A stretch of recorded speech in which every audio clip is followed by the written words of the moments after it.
बांदीपुर के घने जंगलों में, जहां हवा पुराने रहस्यों की फुसफुसाहट करती थी और जुगनू अंधेरे में किसी छुपी हुई आंख की तरह चमकते थे, वहां एक गुप्त गांव था। एक ऐसा गांव जिसे कोई इंसान कभी देख नहीं पाया था, गुंजवन, गायब हो जाने वाला गजब का गांव। पर इस रात एक जिज्ञासु लड़का, अनय, कुछ ऐसा देख बैठा जो उसे कभी नहीं देखना चाहिए था।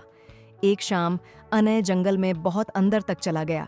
उसकी दादी हमेशा कहती थीं, जंगल जितना गहरा होगा, जादू उतना ही तेज, और जो छुपी हुई दुनिया को छेड़ेगा वो फिर कभी पहले जैसा नहीं रहेगा। पर अनय को कहानियों पर भरोसा नहीं था। आज हवा उसे अजीब तरह से बुला रही थी। पत्तों के पीछे से फुसफुसाहटें आ रही थीं, और फिर अचानक उसने उसे देख लिया। बरगद के एक प्राचीन पेड़ के तने में बनी छोटी सी लकड़ी की दरवाजा, हल्की रोशनी से चमकता हुआ, जैसे कि वो जिंदा हो। अनय ने जैसे ही दरवाजे को छूने की कोशिश की, जमीन हिलने लगी, हवा एकदम शांत हो गई, और तभी एक गहरी रहस्यमयी आवाज गूंजी, अभी लौट जाओ, नहीं तो हमेशा के लिए खो जाओगे। अनय का दिल जोर से धड़क उठा, पर वो पीछे हटने वालों में से नहीं था। अचानक सोने जैसी चमक में लिपटा एक छोटा सा प्राणी सामने आ खड़ा हुआ। एक बौना, लाल टोपी, चमकती हुई आंखें और हाथ में एक छड़ी जो किसी अनदेखी शक्ति से टिमटिमा रही थी।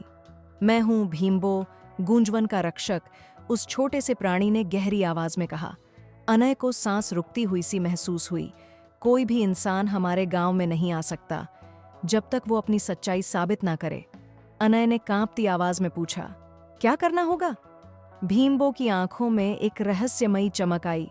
उसने पेड़ों की ओर इशारा किया, कोई तुम्हें देख रहा है? अगर तुम अंदर आना चाहते हो तो इसे बिना किसी स्वार्थ के बचाना होगा। तभी एक भयानक चीख हवा में गूंज उठी। अनय ने पेड़ों के बीच देखा, एक पुराना उल्लू जिसकी आंखें अजीब तरह से चांदी जैसी चमक रही थीं, एक डाल पर घायल बैठा था। अनय ठिठक गया। उल्लू की आंखें साधारण नहीं थीं, वो किसी जादुई दर्पण की तरह लग रही थीं, जैसे वो अनय की आत्मा को देख रही हों। क्या ये असली उल्लू था या बौनों का कोई धोखा? उसने महसूस किया कि आसपास की हवा भारी हो रही थी, जैसे कोई छुपा हुआ साया उसे देख रहा हो। उसका मन डगमगाया, अगर ये कोई चाल हुई तो। पर तभी उसे दादी की बात याद आई, जादू दिल की परीक्षा लेता है, दिमाग की नहीं। डर को नजरअंदाज करके अनय ने उल्लू को धीरे से अपनी बाहों में उठाया।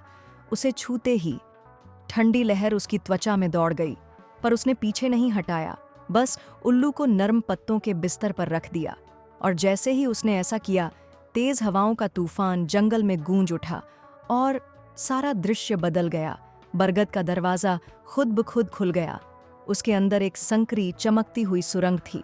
अनय की आंखें चौंधिया गईं, हवा सोने जैसी तरल बन गई, और फिर गूंजवन प्रकट हो गया। छोटे छोटे पेड़ों में खुदे हुए घर, नदियां जो नीचे गिरने के बजाय ऊपर बह रही थीं, बौने गिलहरियों पर सवार होकर भागते हुए, जादू से चमकते पत्थर। भीम्बो मुस्कुराया, स्वागत है उस दुनिया में जिसे कोई इंसान देखने के लिए नहीं बना था। रात भर अनय ने ऐसा जादू देखा जो इंसानों के लिए बस कल्पना था। वो जादुई खाना जो हर बाइट में अलग स्वाद लेता, जुगनुओं की बारिश, अदृश्य सुरों का संगीत। पर जैसे ही अंधेरा हल्का होने लगा, भीम्बो की आवाज गंभीर हो गई। उसने एक छोटा सा अखरोट अनय की हथेली पर रख दिया। तुम्हें सूरज उगने से पहले लौटना होगा, उसने धीरे से कहा। अनय ने चौंक कर पूछा, क्यों? भीम्बो की आंखों की चमक धुंधली पड़ गई। क्योंकि जो इंसान यहाँ सूरज उगने के बाद रुकता है, वो फिर कभी अपने घर नहीं लौटता। अनय का गला सूख गया। क्या होता है उनसे? भीम्बो चुप रहा, पर उसकी चुप्पी ही सबसे बड़ा जवाब थी। अनय तेजी से भागा, सूरज की पहली किरण के साथ जंगल से बाहर निकला। जैसे ही उसने मुड़कर देखा, गूंजवन गायब हो चुका था, जैसे वो कभी था ही नहीं। बस एक साधारण बरगद का पेड़ खड़ा था, और उसका छोटा लकड़ी का दरवाजा अब सिर्फ खुरदरी छाल बन चुका था। अनय का दिल डूबने लगा। क्या ये सब सच था? उसने अपने हाथ में देखा, अखरोट अब भी उसकी हथेली में था, हल्की गर्मी के साथ। उसने धीमे से मुस्कुराया। हकीकत और कल्पना के बीच का फासला बहुत ही बारीक होता है, और अगर दिल में सच्ची जिज्ञासा हो तो शायद वो फिर एक दिन लौट सके।